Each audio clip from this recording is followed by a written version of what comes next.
Esta exposición se basa en un concepto relacionado a un momento de la historia del arte ecuatoriano, que es el realismo social.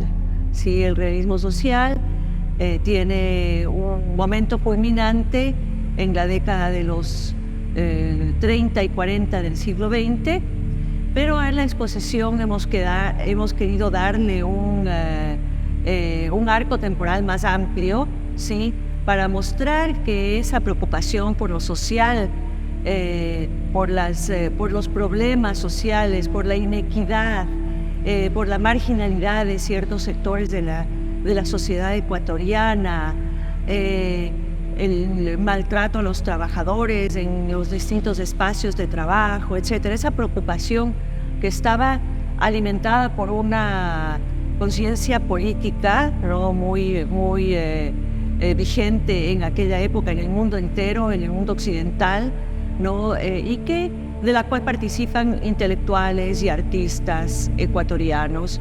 Ese arco temporal, como decía hace un momento, es mucho más amplio. Aquí en la exposición se ha querido empezar con, digamos, unos antecedentes o imágenes que nos muestran que la preocupación por lo social no era algo nuevo necesariamente, no era algo inédito, ¿no? Empezamos en una sala 1, ¿sí?, una sala introductoria, en donde mostramos que los libros de viajeros como el libro de Jorge Juan y Antonio Ulloa, muestran a los tipos sociales, ¿sí?, de Chile y también del Ecuador, por ejemplo, ¿no? Esa era una forma de decir, bueno, estamos aquí, quiénes son los habitantes, de qué manera, de estos lugares lejanos, de las colonias españolas, digamos, ellos eran unos navegantes, unos marinos enviados por la corona.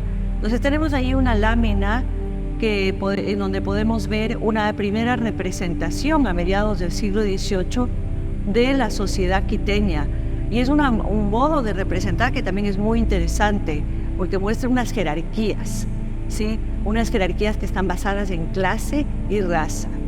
Entonces, en ese sentido, esa lámina es muy decidora de una forma de entender la sociedad que va de algún modo a permanecer, que no va a ser superada con la independencia.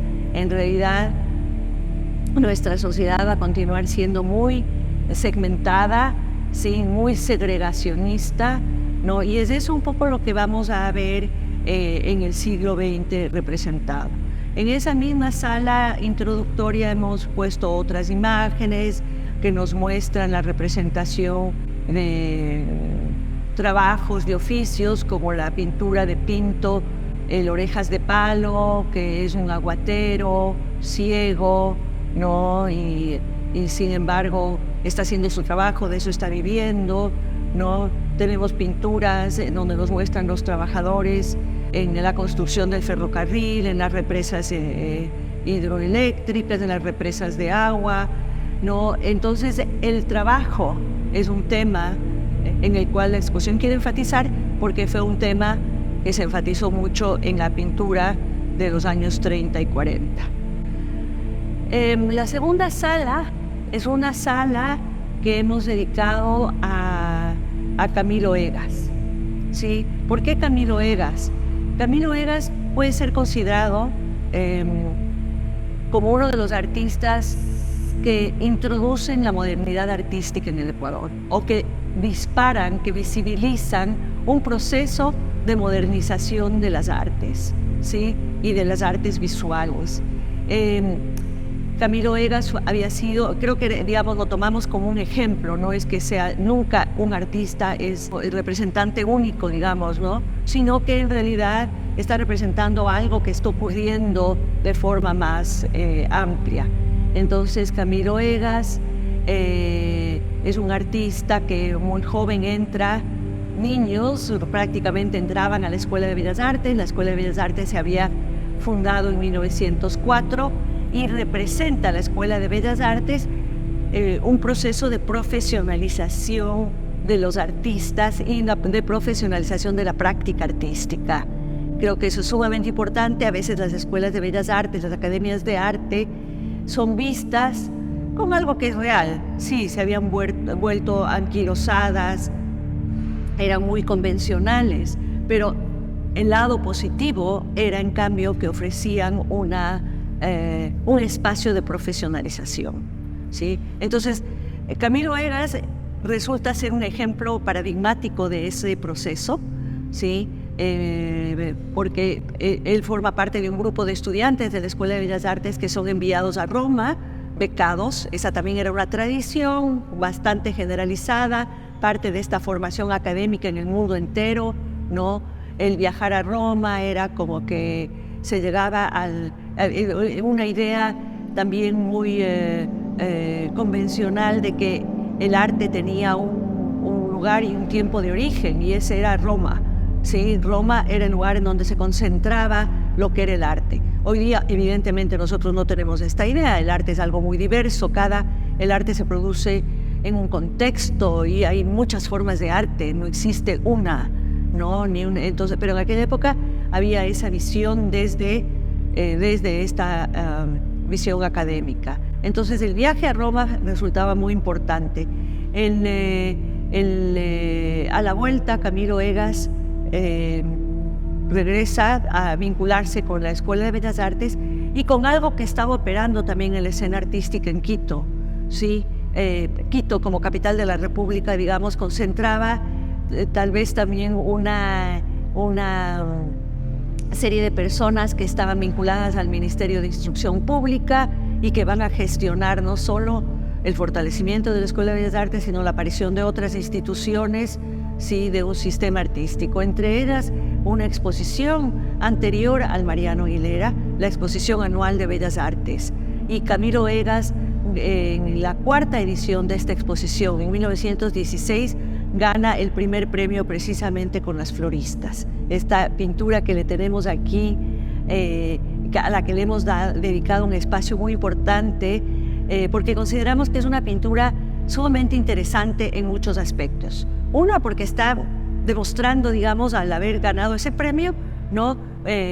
Una estructura social del arte, ¿no? Una institucionalización del arte. Por otro lado, estamos viendo en la pintura misma el desarrollo de un arte moderno, ¿sí? Él se ha alimentado en su viaje a Roma, se ha alimentado de los conocimientos, de haber podido ver, ¿sí? Una de las cosas que uno piensa, ¿no? Los artistas ven, leen, etcétera, ¿no? Se están alimentando del trabajo de otros artistas. Entonces, el viaje a Roma en ese sentido sí resultaba interesante, ¿no? Miraban no solo tal vez lo que en las academias les iban a decir, miren el arte clásico, miren el arte barroco, sino que iban a mirar el arte contemporáneo de su época.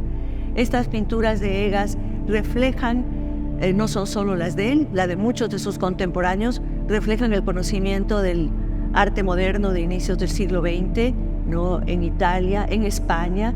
España tenía una gran influencia, vuelve a tener una gran influencia en los artistas latinoamericanos, ¿no? Y es ese modernismo, es decir, una versión del Art Nouveau, el modernismo español, el que va a influir mucho en Camilo Egas, y que vemos aquí estas mujeres indígenas tan elegantes, tan majestuosas, con esos movimientos rítmicos y elegantes, son el desarrollo de una serie de conceptos sobre arte. La belleza, también puede ser que hoy día en el arte contemporáneo se haya cuestionado el valor de belleza dentro del arte, pero en aquella época se le está dando un valor muy importante. Es un valor muy importante en el concepto de arte. Entonces, la belleza como un valor es lo que vemos reflejado aquí. Y a un lado de la pintura hemos colocado un documento histórico que es un artículo de prensa que nos permite entender cómo la crítica más o menos especializada o aquellos intelectuales que estaban visitando la exposición, seguramente en donde estuvo expuesta esta pintura cuando ganó el premio, hacen una valoración de esta obra y en realidad el artículo es posiblemente del año siguiente porque menciona una pintura de 1917, el San Juanito, y menciona a las floristas. Y ahí se puede entender un poco cómo se veía y por qué esta pintura era valorada, ¿no? Se dice justamente que es una pintura que refleja los valores del arte moderno, es una pintura que expresa lo que debe ser un artista. Dice, un artista debe basarse en su subjetividad, no debe ser realista, ¿sí? El realismo crudo y burdo, no es lo que el artista tiene que hacer. El artista tiene que basarse en su imaginación y usar los recursos de la metáfora, la retórica propia de las artes visuales. Y eso creo yo que es lo que vemos en esta pintura, ¿no? Entonces, la pintura de Camilo Egas en ese sentido representa, me parece a mí, la pintura de esta época representa ese arranque de la modernidad artística. Y nos permite comprender luego lo que tenemos en la siguiente sala, que es la sala que está dedicada al realismo social propiamente dicho. ¿Sí? El realismo social es un movimiento internacional, ¿sí? Que se da en muchos países. En verdad, hay una gran, que tiene como marco ideológico, digamos, la ideología de izquierda, con sus preocupaciones por cambiar el mundo a un mundo más equitativo. Es un movimiento artístico que es resultado de muchas luchas sociales, del desarrollo de los partidos de izquierda, de las luchas sociales en el sentido de también los trabajadores desde el siglo XIX luchando por sus derechos, ¿no es cierto?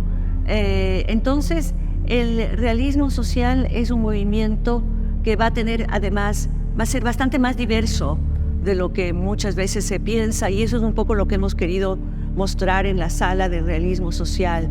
De todas maneras, en esa sala ha habido también de todas maneras un enfoque, ¿no? Que es un enfoque en el sujeto representado como trabajador.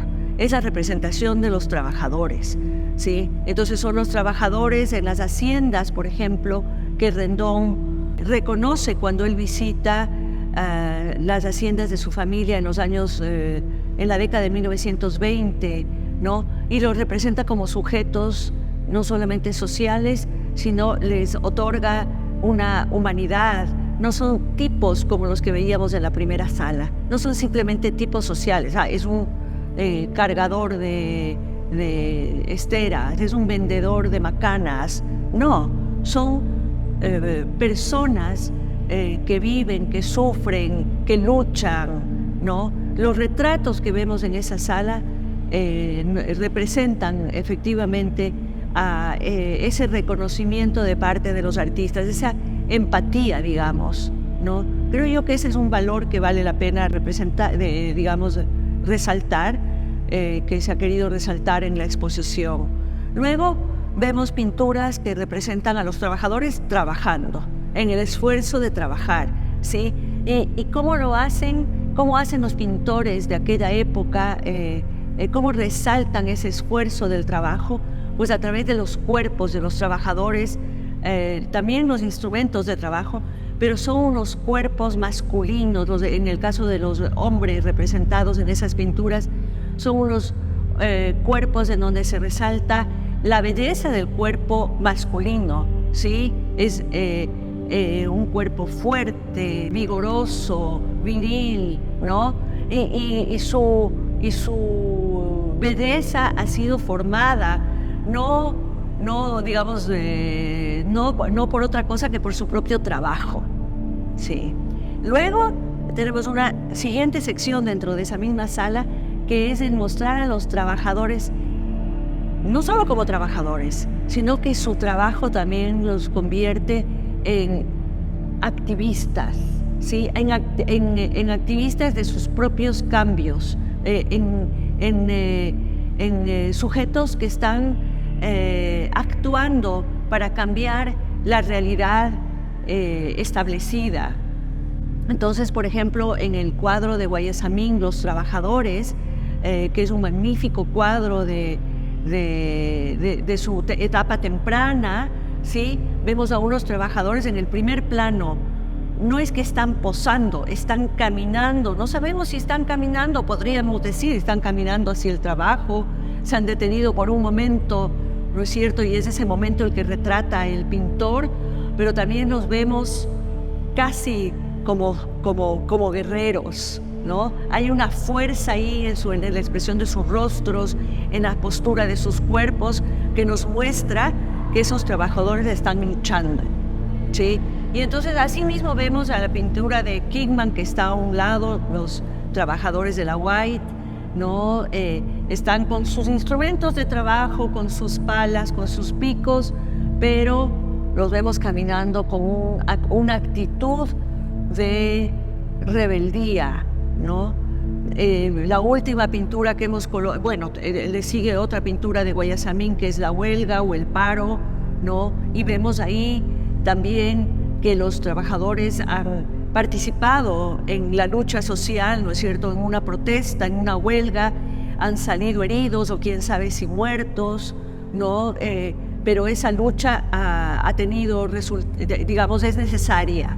Y luego colocamos una pintura de Egas, que es en realidad anterior a todas estas, en donde también vemos un tema que había sido frecuente en el arte del realismo social, en el muralismo mexicano, que es una de las fuentes de este movimiento artístico, que es la muerte del trabajador. Sí, entonces vemos a un grupo de indígenas y en el primer plano unos pies, ¿no es cierto?, que representan al trabajador muerto, ¿sí?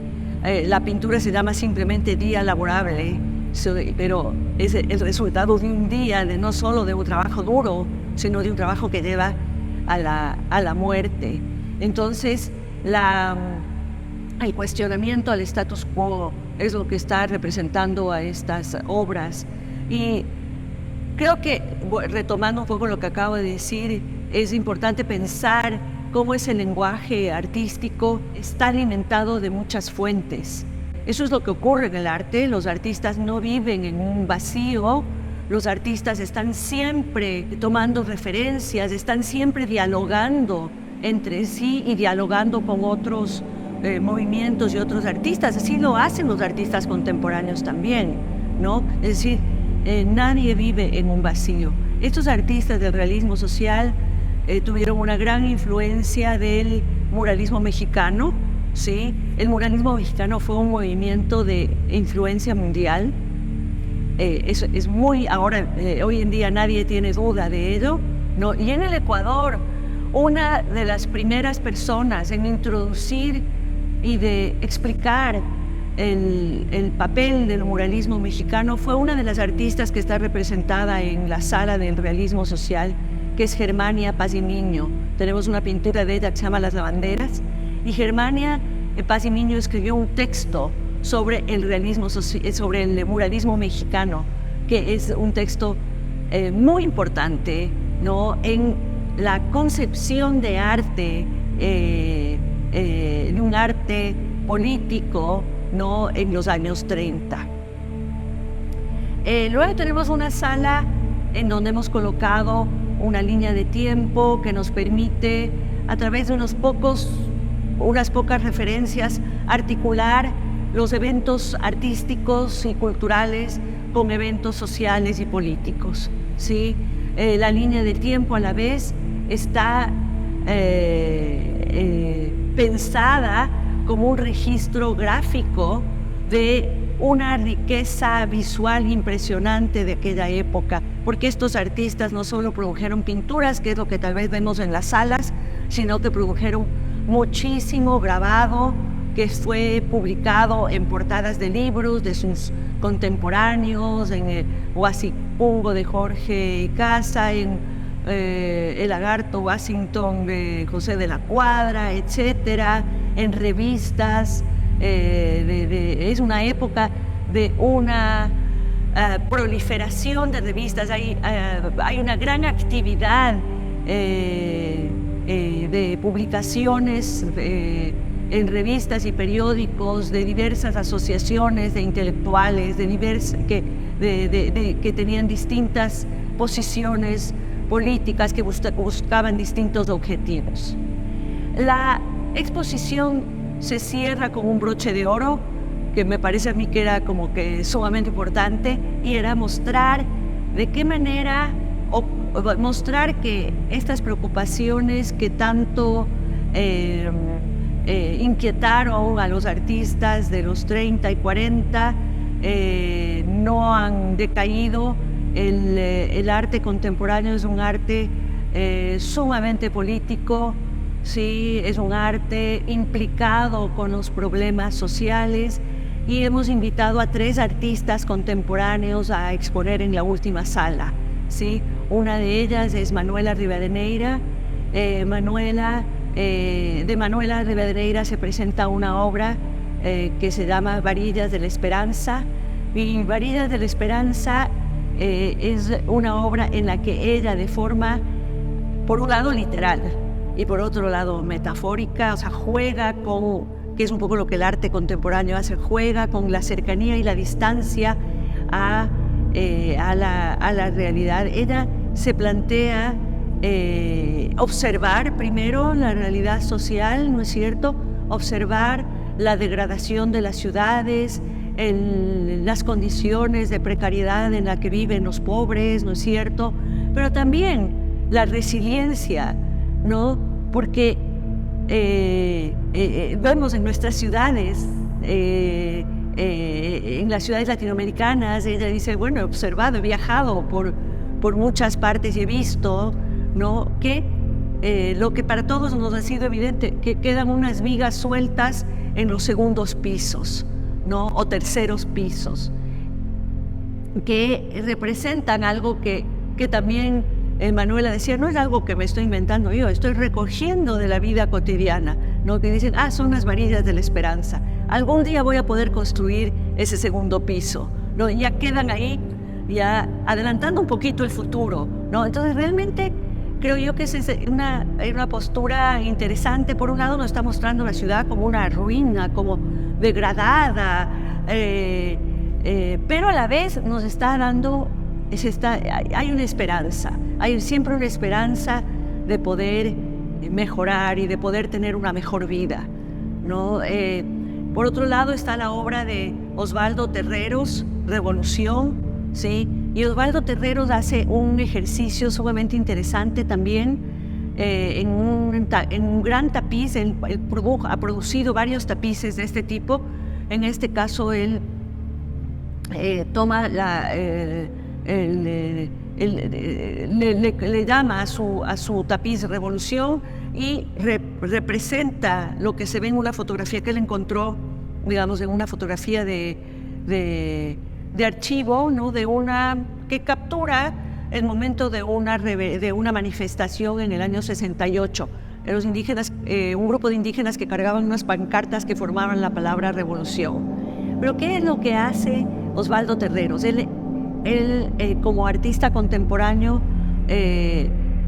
ingresa, digamos, o interviene en esa fotografía a través de su tapiz de distintas formas. Son intervenciones críticas. Primero, digamos, que interviene sobre un hecho, ¿no?, y cuestiona, ¿sí?, el papel de las manifestaciones políticas, etcétera, sus elementos gráficos, ¿no?, el uso de pancartas, etcétera, la gráfica popular, la publicidad, ¿no?, la gráfica, la propaganda política, y pone, en lugar de decir simplemente, ¿no es cierto?, que tal vez es un poco lo que sí se ve en el realismo social, hay una esperanza también ahí de que esa lucha social traiga resultados y que lo único que se necesita es ser alguien con una conciencia social y política. Pues él es un poco más escéptico, ¿sí? Y cuestiona el papel de la imagen, los límites de la imagen, cuestiona los límites que tienen los sujetos sociales y políticos también, ¿no es cierto?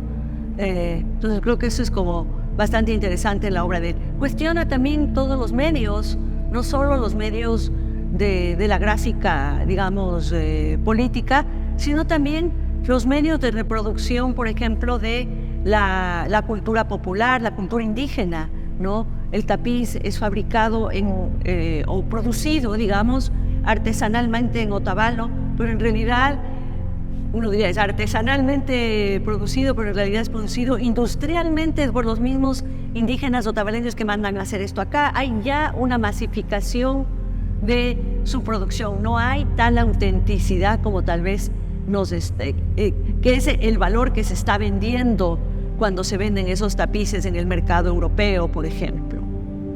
En tercer lugar, la tercera artista a la que hemos invitado para la Sala de Arte Contemporáneo es Sofía Salazar.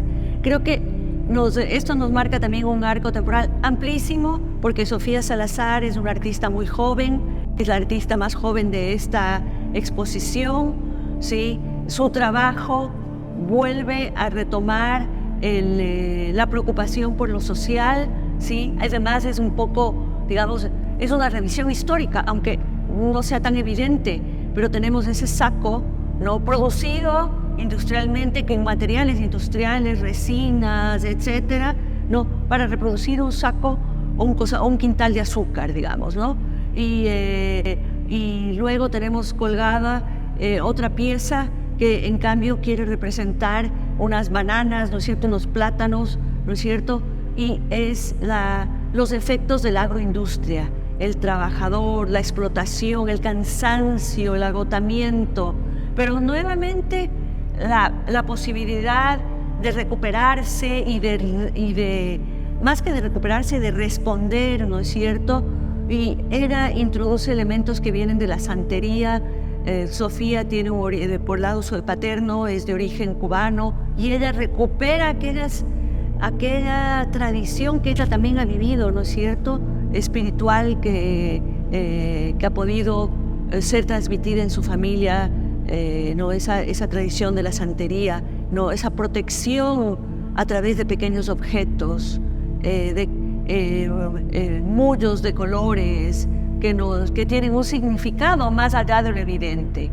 Entonces la exposición termina con estos artistas contemporáneos que nos recuerdan, tal vez, y que nos invitan a seguir cuestionando la realidad social.